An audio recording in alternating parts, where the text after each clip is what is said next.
10वां नामापराध है कि आप इतना बढ़िया सुअवसर पाए, मनुष्य शरीर मिला, सत्संग मिला, नाम गुरुदेव ने दान किया जो उनका साक्षात जीवन है, कृपा करके दे दिया हमें नाम।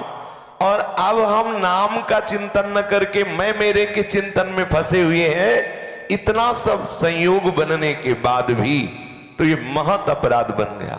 जो न तरे भव सागर अस समाज नर पाए, सोति निंदक मंदमति आत्महनन गति जाए। 10वां नामापराध है मैं मेरे के चक्कर में फंस करके नाम को भूले रहना। चिंतन अंदर से स्मरण हो रहा शरीर संसार का और महिमा सुनी खूब नाम की, और स्मरण कर रहे हो मैं मेरे का ही, जगत का ही, ये अपराध बन रहा है। क्योंकि प्रभु ने बहुत कृपा करके ये अवसर दिया आपको। अगर आप नाम की महिमा न सुने होते, भगवत मार्ग में ना आए होते, धाम का सहयोग ना मिला होता, अज्ञानी बने हुए विषयों में पड़े होते, तो था कि मुझे ज्ञान नहीं है। लेकिन करुणा करके प्रभु ने तुम्हें साफ संयोग दिया और फिर भी तुम भजनहीन हो रहे हो। मैं मेरे के स्मरण में अहमता ममता में अपने जीवन को नष्ट कर रहे हो। ये बड़ा अपराध बन रहा है। ये नाम की महिमा सुन करके, भगवत चर्चा सुन करके भी हमारे हृदय में स्मृति क्यों बसी हुई है संसार की। बहुत सूक्ष्मता से इस नामापराध की व्याख्या को सुने। हम खूब महिमा सुन रहे हैं, ऐसा कुछ कुछ समझ में भी आ रहा है कि सत्य वस्तु प्रभु हैं, सुन के अनुभव नहीं हुआ, सुन के, पर हमारी स्मृति क्यों नहीं बदल रही। स्मृति में मैं और मेरा बसा हुआ है, शरीर और संसार बसा हुआ है, ऐसा क्यों हो रहा है। बहुत एकाग्रता पूर्वक सुनेंगे तो सुलझ जाएंगे। महापुरुषों के वचन है कि हमारे से एक गलती बहुत समय से होती चली आ रही है, संसार का आश्रय, शरीर संसार का आश्रय। हम जो भी सुख भोग रहे हैं शरीर के आश्रय से भोग रहे हैं, और इतना तन्मयता हो गई कि हमने अपने को शरीर ही मान लिया। इस भूल को मिटाने के लिए भगवद आश्रय समर्थ है। संसार का आश्रय छोड़ना और भगवत आश्रय पकड़ना, तभी स्मृति बदलेगी। ये जो 10वां नामापराध से बचना है, आंतरिक स्मरण आपका तभी बनेगा जब संसार का आश्रय छोड़ देंगे। संसार का आश्रय छोड़ना और प्रभु का आश्रय पकड़ना दो बात कही जाती है, एक ही बात। प्रभु का आश्रय पकड़ लो तो संसार का आश्रय छूट जाएगा, या संसार का आश्रय विवेक के द्वारा छोड़ दो तो प्रभु का आश्रय दृढ़ हो जाएगा। प्रभु के आश्रित होने से यह संसार का आश्रय खास बाधा बनकर खड़ा होता है। जहां आप सोचोगे कि मैं प्रभु का आश्रय लेता हूं, तो संसार जो बहुत समय से आप इसके आश्रित रहे हो, ये आपके हृदय में बाधा बन के खड़ा हो जाएगा। निश्चित समझना, हम परिवार के द्वारा जो प्यार मिल रहा है, ममता मिल रही है, उससे हम जीवित है। अगर ये ममता नहीं मिलेगी तो हम जीवित नहीं होंगे। हम इस वस्तु के बिना नहीं जी सकते, इस व्यक्ति के बिना नहीं जी सकते, इस स्थान के बिना नहीं जी सकते, ऐसी व्यवस्था के बिना नहीं जी सकते। ऐसी ऐसी मांग ये संसार हमारे हृदय में खड़ा कर देगा। भगवद आश्रय में ये बाधक भाव है। जब तक संसार का आश्रय नहीं छूटता तब तक बाहरी चेष्टाएं भागवती कर लो, लेकिन चिंतन आपका संसारिक होगा। ध्यान से पकड़ना आप इस बात को। यदि आप बहुत बाहरी प्रयासरत हैं और आपका चिंतन सांसारिक चल रहा है, तो आपने पकड़ रखा है, आपने पकड़ा है, आपने आश्रय लिया है संसार का। संसार का आश्रय क्यों लिया जाता है? संयोग जन्य सुख की प्राप्ति के लिए। वस्तु का संयोग, व्यक्ति का संयोग, स्थान का संयोग, हमें जिससे सुख मिलने की भावना होती है, उस व्यक्ति से संयोग, उस वस्तु से संयोग, उस स्थान से संयोग, यही हमें संसार का आश्रय पुष्ट किए हुए है। यहीं से हम अपने आप को भूल गए, यहीं से हम अपने आप को बंधन युक्त मानने लगे। संयोग जन सुख की कामना, लालसा, इच्छा, इसी से संसार का आश्रय पुष्ट हुआ। ये संसार के जड़ की बात कर रहे हैं। जो संसार हमें अनुभव में आ रहा है नहीं, जो हमें बांधे हुआ है, यद्यपि बंधा नहीं है, जो हमें अपने आश्रित किए हुए, यद्यपि उसकी सत्ता नहीं तो आश्रय क्या। लेकिन यही माया का खेल है। हम संयोग जन सुख की बाधा में फंस गए। बहुत सूक्ष्मता से एक ही बात केवल है, संसार के संयोग जन सुख की आशा ने हमारे स्वरूप को ढक दिया, हमें भगवत विमुख कर दिया। संयोग जन, वस्तु के संयोग से सुख, व्यक्ति के संयोग से सुख, स्थान के संयोग से सुख, ये जड़ कट जाए तो अभी आपको परमानंद का अनुभव होने लगे। स्रोत खुल जाए, बस स्रोत खुलना है, अंदर परमानंद है।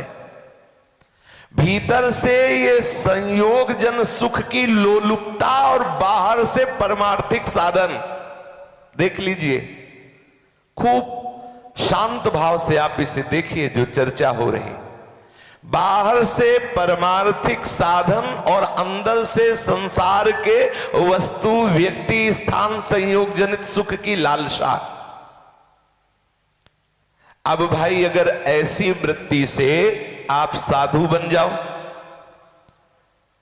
आज से कसम खा लो पैसा नहीं छुएंगे, कसम खा लो फलाहार रहेंगे, दूध पिएंगे, गांव छोड़ देंगे, पेड़ के नीचे रहेंगे, तो संसार का आश्रय नहीं छूटा।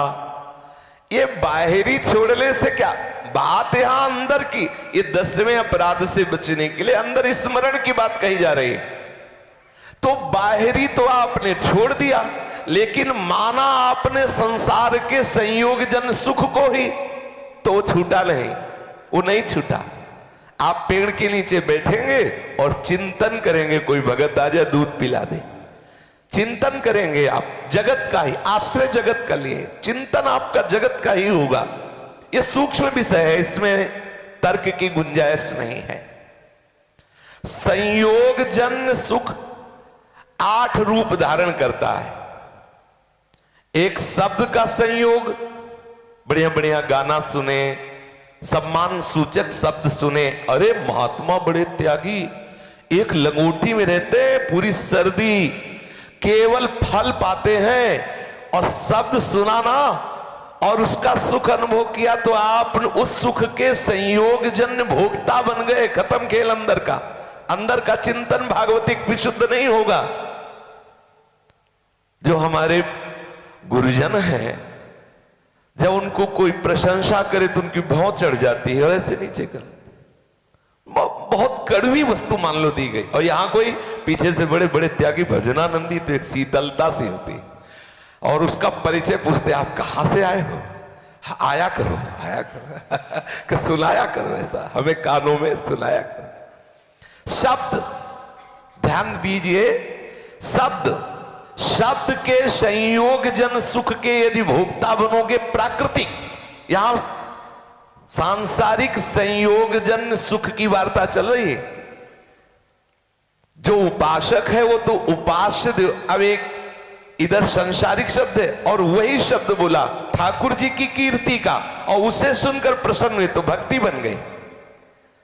शब्द का भोग करना, जो सांसारिक शब्द है, संसार का आश्रय है, तो एक शब्द से, तो शब्द से बचो।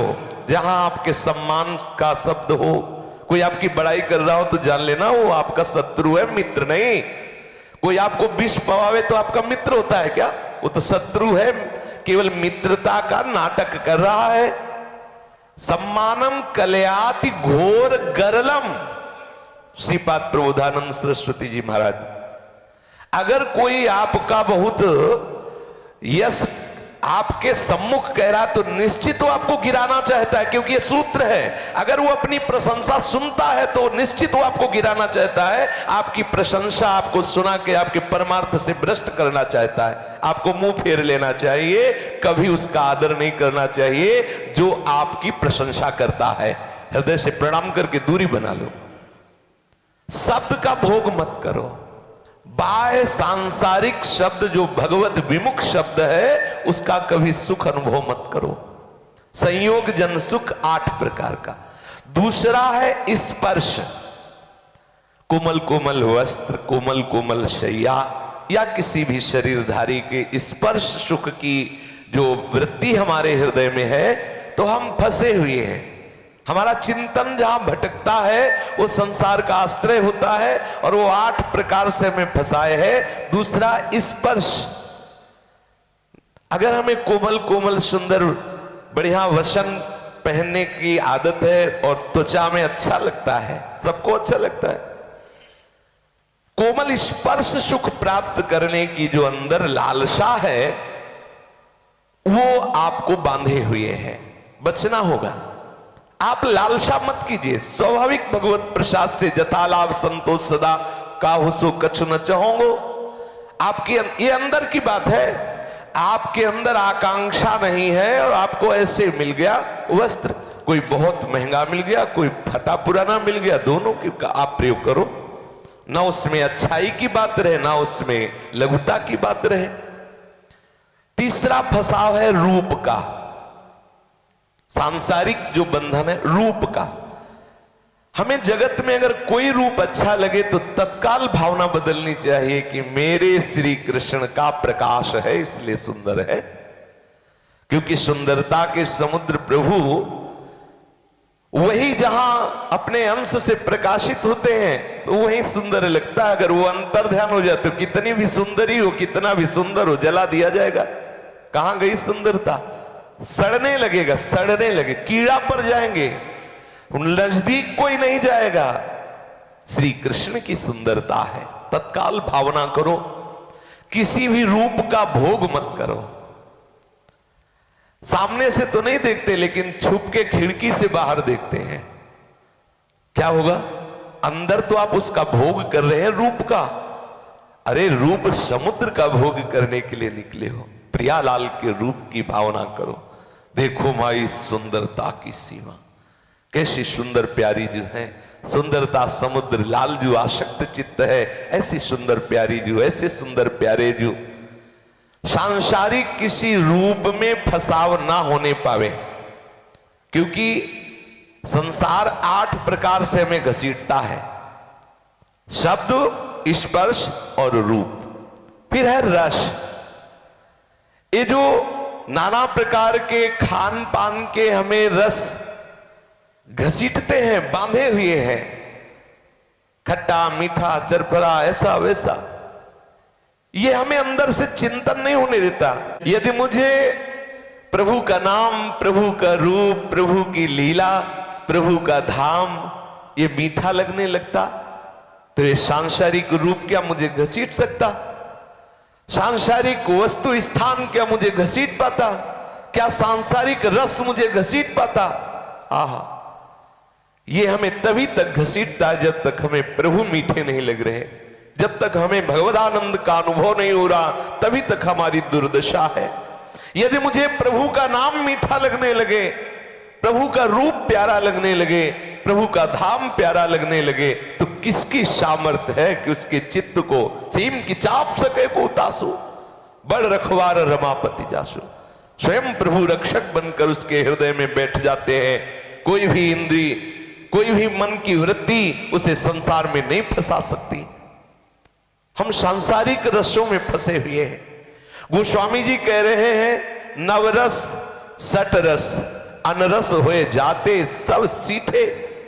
श्रृंगार, हास्य, करुण, वीर, रौद्र, भयानक, बीभत्स, अद्भुत और शांत, ये नवरस, कड़ुआ, तीखा, मीठा, कसैला, खट्टा, नमकीन, ये 6 भोजन के रस, ये सब फीके पड़ जाते, अनरस हो जाते। नहीं खान पान ते भावे है, नहीं कोमल वसन सुहावे है, सब विषय लगे ते खारा है, हरि आशिक का मग न्यारा है। कौन सा रस है जो भगवान नाम का रस लेने वाले उपासक को अपने अधीन कर सके? हमें प्रभु का नाम प्यारा नहीं लगता, प्रभु का रूप प्यारा नहीं लगता, इसीलिए हमारी ये दुर्दशा है। भांति भांति के शरीर धारण करके अनुभव कर चुका हूं, न जाने कितने योनियों में भटकता रहा, और बहुत से सब संत महापुरुषों से शास्त्रों की बातें सुनी और स्वयं देखा। ये संसार विषय ठग है, ठग लिया मुझे। आहा, ये संसार विषय ठग है, हमें माया में भुला करके मेरे प्रभु से विमुख करा दिया। प्रभु के नाम से, प्रभु के रूप से, प्रभु की लीलाओं से, प्रभु के धाम से, महल से विमुख करा दिया।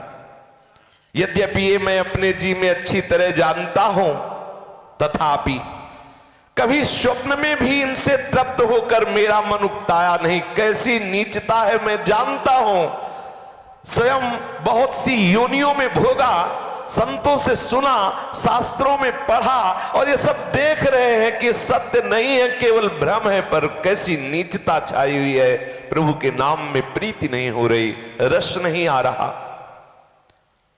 पर गोस्वामी जी कहते हैं कि अपने स्वामी प्रभु के एक बल पर मैं ढिठाई भरे वचन कह रहा हूं। वो बल ये है कि हे नाथ, आपने अपने नाम की लाज से किस किस को दया करके भवबंधन से छूटने के लिए परवाने नहीं लिख दिए। जिसने आपके नाम का आश्रय लिया, आपने उसे पास पकड़ा दिया, पास आ जाना, हमारे धाम आ जाना, परवाना लिख दिया। जिसने आपके नाम लिया, जिसने आपके नाम का आश्रय ले लिया, मुक्ति का परवाना, धाम में प्रवेश पाने का परवाना, प्रेम भक्ति का परवाना आपने लिख दिया। ये रस तभी तक हमें सांसारिक खींच रहे हैं जब तक हमें प्रभु के नाम में प्रीति नहीं हो रही। और गंध ऐसी सौरभ है हमारे प्रियालाल के श्री अंगों में, पूछो मत। भगवान वैकुंठनाथ श्री हरि के श्री अंगों की गंध से सनकादि जैसे महापुरुष जो शब्द स्पर्श रूप रस गंध पर विजय पाए हुए हैं, वो आसक्त हो गए। प्रभु के श्री चरणों में चढ़ी हुई तुलसी की गंध में मतवाले हो गए सनकादि। हम प्रियालाल के श्री अंगों की गंध की कोई आकांक्षा करें? ये लौकिक सुगंध में परफ्यूम परफ्यूम लगा के क्या, इससे क्या होगा? कितनी देर सुगंधित बने रहोगे? मल की सुंदर पोटरी बनाई जाए, ऊपर से रेशमी कपड़े से उसमें इत्र डाल दिया जाए, कितनी देर टिकाऊ रहेगा? अरे मल की पोटरी है, अंदर मल भरा हुआ है। थोड़ा विवेक के द्वारा सावधानी पूर्वक सांसारिक आकर्षण से बचा जा सकता है। छठा है मान। भगवत प्रेम मार्ग में चलने वाले पथिक के लिए बहुत ही जहरीला है ये मान। ये ऐसी मीठी छुरी है कि बड़े बड़े बुद्धिमान इस छुरी से अपना गला काट लेते हैं। गीता जी के 15वें अध्याय में परम पद पर आरूढ़ होने वाले महापुरुषों के लक्षणों में वर्णन करते हैं भगवान। सबसे पहला है निर्मान। निर्मान मोहा जित संग दोषा अध्यात्म नित्या विनिवृत्त कामा। मान, कितनी जोर का ये मान है कि हम गुरु से भी मान चाहते हैं, इष्ट से भी मान चाहते हैं। बड़ा विचित्र मान रोग है, बहुत विचित्र है। कोई प्रणाम कर दे तो हमें ऐसा लगता है कि हम भारत में सबसे श्रेष्ठ हम ही हैं। प्रणाम कर दे बस, वो प्रणाम कर दे बस। अरे भाई, उपासना में सर्वश्रेष्ठ वही होता है जो उपास्य के सिवा और किसी को देखता नहीं है। सर्वत्र अपना उपास्य देव है, तो आपको प्रणाम करने पे जलन होनी चाहिए, हर्ष होना चाहिए। सब उपास्य देव है, और जो ज्यादा झुकता है वो विशेष बड़ा श्रद्धावान होता है। वो आपको झुक रहा है, वो विशेष बड़ा है, क्योंकि वो श्रद्धावान। अगर भागवतिक भाव से ना देखो, व्यवहार दृष्टि से देखो, तो वो तुमसे बड़ा है, क्योंकि वो श्रद्धा कर रहा है, विशेष श्रद्धा, साष्टांग लौट रहा है, वो वंदनीय है। जो शरीर के सम्मान में, आदर में फंस गए, वो संसार के आश्रित हैं, भगवद आश्रित नहीं। और बड़ाई, अपनी प्रशंसा सुनने की आदत, ये 8 प्रकार का संयोजन सुख सबको बांधे हुए है। कोई बिरला भगवद आश्रित इनसे बच पाया। शब्द स्पर्श रूप रस गंध मान बड़ाई, ये 8 प्रकार के शब्द स्पर्श रूप रस गंध मान बड़ाई प्रशंसा, ये ऐसे फांसे हुए पूछो मत। ये जो 8वां है आराम, हमें कुछ करना न पड़े, शरीर में कोई हलचल ना हो, ऐसे आराम से बैठे रहे सोफा में, समय से सब जो जो चाहिए वो आता रहे, लोग प्रणाम करें, वाहवाही हो, इसके बाद नरक जाए, कोई परेशानी की बात नहीं। बड़ा विचित्र भगवान का माया जाल। अरे जड़ शरीर है, इसके साथ वैसा व्यवहार करो जैसे ईमानदार मालिक, कंजूस मालिक नौकर के प्रति करता है। जितना काम ले लो उतना ही ले लो, अधिक से अधिक काम ले लो। ईमानदार इसलिए कहते हैं कि समय से पेमेंट दे दे, ऐसे समय से इसको उचित भोजन दे दो। और कंजूस इसलिए कि ज्यादा नहीं देना है और काम ज्यादा लेना है। हाँ, 2 बजे उठाओ, सुबह रात्रि के 2 बजे से नहा धो के भजन में बैठो, परिक्रमा करो, ग्रंथों का पाठ करो, रात दिन इससे नौकरी की तरह, जैसे लोग नौकरी करते हैं ऐसे खूब भजन साधन। बिना भगवत चरणारविंद में चित्त को लगाए आराम कहां है। लेकिन ये इतना प्रमादी जीव है, सोने में बता सुख का अनुभव, अरे मृत्यु तुल्य पड़े हुए हो, उसमें कोई सुख है? थोड़ी देर के लिए इंद्रियों को विश्राम देने के लिए तो चलो ठीक है, युक्ताहार विहारस्य भगवान का भी आदेश है। लेकिन पता चला रात्रि के 9 बजे से लेटे हुए हैं, सुबह 9 बजे तक लेटे हुए हैं, फिर इसके बाद भोजन करके दोपहर में लेटे हुए, क्या ये मतलब है? क्या ये जीवन है? क्या जीवन केवल इसके लिए है? क्या अभ्यास, भोजन और निद्रा दोनों में शासन करो, जितने से अपने शरीर की यात्रा चल जाए उतना भोजन पाओ। देखो, अगर आप संयम से रहोगे तो नमक रोटी में भी बहुत सामर्थ्य है, और अतरे दिन संयम रहित होते हैं तो घी पीते रहो, कुछ नहीं होने वाला। और अगर आप स्वस्थ चित्त होकर 2 घंटे सो लीजिए तो 22 घंटे भजन करने की सामर्थ्य आ जाएगी, पक्का समझ लो। आप संयम से नहीं है, विषयी स्वभाव वाले हैं, प्रमादी हैं, तमोगुणी हैं, तो आप 22 घंटे सोते रहो, वैसे ही जब मोबाइल लोगे बाद में भी वैसे ही प्रमाद स्थिति बढ़ेगी। तो ये 8 प्रकार के संयोजन, सुख से बचो, मान बड़ाई आराम शब्द स्पर्श रूप रस गंध। जब तक आप इन सुखों के आकर्षण से खिंचे हुए तब तक आंतरिक चिंतन आपका बदलने वाला नहीं। बाहर से चेष्टाएं भागवतिक हो सकती है माना, लेकिन आंतरिक चिंतन बदलने के लिए आपको इस 8 संयोजन सुखों से बचना होगा। तो आपको लगेगा फिर हमारा जीवन है किस काम का। हम तुम्हें इन 8 संयोजन सुख से लघुता से हटा के महानता की बात बता रहे हैं। आपको शब्द ऐसा महाअमृत से एक एक अक्षर में रस की वर्षा होती है जब हमारे प्रियालाल की बात सुनने को मिलती। प्रियालाल जब परस्पर बात करते हैं और स्पर्श, ओहो प्रियालाल स्पर्श, प्रियालाल हमें ऐसे अपने करकमल से दुलार करे, या हमें श्री जी के श्रीअंग की सेवकाई मिले, श्री जी के श्रीअंग का स्पर्श, लालजू के श्रीअंग का स्पर्श, बोलो। और रूप पूछो मत, जिसने एक झलक पाई बावरा हो गया। और रस, रस समुद्र है, रस समुद्र। और गंध की तो महिमा ही। और मान, जिसे लाडली जो अपना कह दे, उससे बड़ा मान कौन हो सकता है? आप बोलो। मैं प्रियाजू की हूं, इससे बड़ा कोई त्रिभुवन में मान है? ब्रह्मा भी नमस्कार करते हैं भगवत प्रेमी महात्माओं को। ये छोटे तुच्छ मान को छोड़ो और महान मान को स्वीकार करो। प्रियालाल के महल में जिसका आदर हो गया, आओ सखी आओ, इससे बड़ा कौन सा मान हो सकता है? बड़ाई हम श्यामा श्याम के हैं, इससे बढ़कर और क्या बड़ाई हो सकती है? और निरंतर श्यामा श्याम के चरणों में विश्राम मिले, इससे बड़ा आराम कौन सा हो सकता है? आप सोचेंगे कि हमारे सुख छुड़वा रहे, सुख नहीं दुख छुड़वा रहे, सुख की तरफ ले जा रहे। अल्प को छोड़ो, भूमा में पहुंचो। महान समुद्र है प्रभु, शब्द स्पर्श रूप रस गंध मान बढ़ाई आराम, महान समुद्र है। संसार का आश्रय छूटे बिना प्रभु का आश्रय नहीं होता, प्रभु का आश्रय बिना प्रभु का निरंतर चिंतन नहीं होता। गांठ बांध लीजिए, प्रभु का निरंतर चिंतन, सब साधना का फल है चिंतन। चिंतन से भगवत प्राप्ति होती है। अनन्य चेता सततम यो माम स्मरति नित्यशः तस्याहम सुलभा पार्थ नित्ययुक्तस्य योगिना। चिंतन, स्मरण। अगर प्रभु का आश्रय पाना चाहते हो तो संसार का आश्रय छोड़ना होगा। संयोग जन सुख के आकर्षण से बचना होगा। हो रहा आकर्षण, लेकिन नहीं हमें स्वीकार करना। हम उपासक हैं, होगा आकर्षण, कोई सिद्ध थोड़ी हो गए, तो होगा आकर्षण। शब्द का, स्पर्श का, रूप रस गंध मान बढ़ाई आराम, इनका होगा, लेकिन हमें इनका भोग नहीं करना है। दृढ़ निश्चय करो, क्योंकि हमें प्रभु के पास जाना है। दृढ़ निश्चय इस मार्ग पर आगे बढ़ता है। निष्ठावान, प्राण चले जाएं भूल न दे कुमारक पाओ।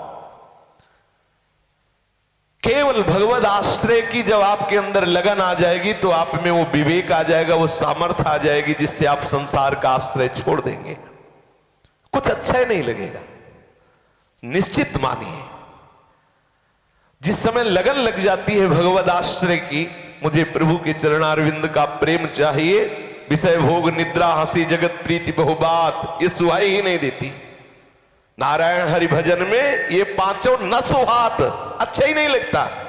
त्यागने की बात ही खत्म, अच्छा ही नहीं लगता, रुचि ही नहीं रह गई। सच्चा स्मरण तब होता है जब केवल प्रभु का आश्रय होता है। संयोग जन सुख सुगमता से, सरलता से छूट जाएगा यदि प्रभु के आश्रय की तरफ बढ़ने लगो। भागवती सुख में इतनी विलक्षणता है, इतनी आकर्षण है, इतनी अलौकिकता है कि एक बार आया तो देवराज इंद्र का पद भी तुच्छ नगण्य आता है उस समझ में, उस उपासक के। सच्ची मानिए, अभी वो सुख मिला नहीं इसलिए हम फिसल जाते हैं।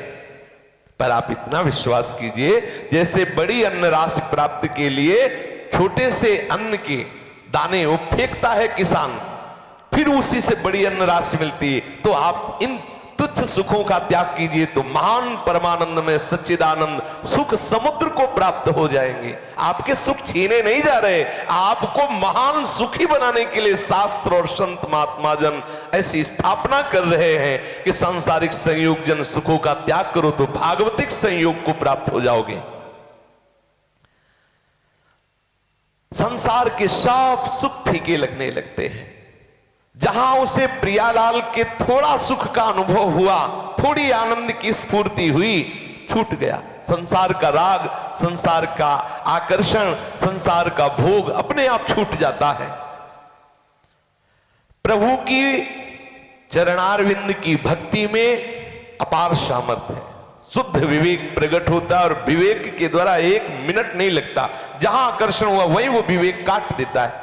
अरे कितनी बार भोगा, कितने जन्मों में भोगा, अब क्यों अपने आप को इधर खिंचवा रहे हो? प्रभु की तरफ इतना प्रश्न उत्तर शुरू हो जाते हैं। वो जो वासना स्फुरित हुई थी वो तत्काल नष्ट होने लगती है, और जो मूढ़ होता है वो उसी वासना में बहता चला जाता है। जो विवेकी होता है, भक्त होता है, नाम जपक होता है, इतनी तीक्ष्ण कैंची होती है विवेक की, तत्काल उन सब कनेक्शनों को काट देता है। स्फुरना हुई, उसे नष्ट कर दिया।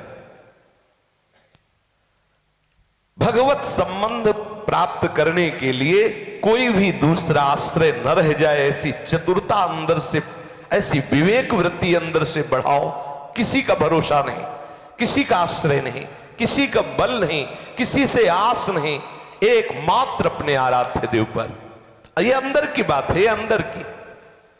परंतु होता यह है कि संसार में हम अपनापन रखते हुए भगवान को प्राप्त करना चाहते हैं, प्रभु को प्राप्त करना चाहते हैं।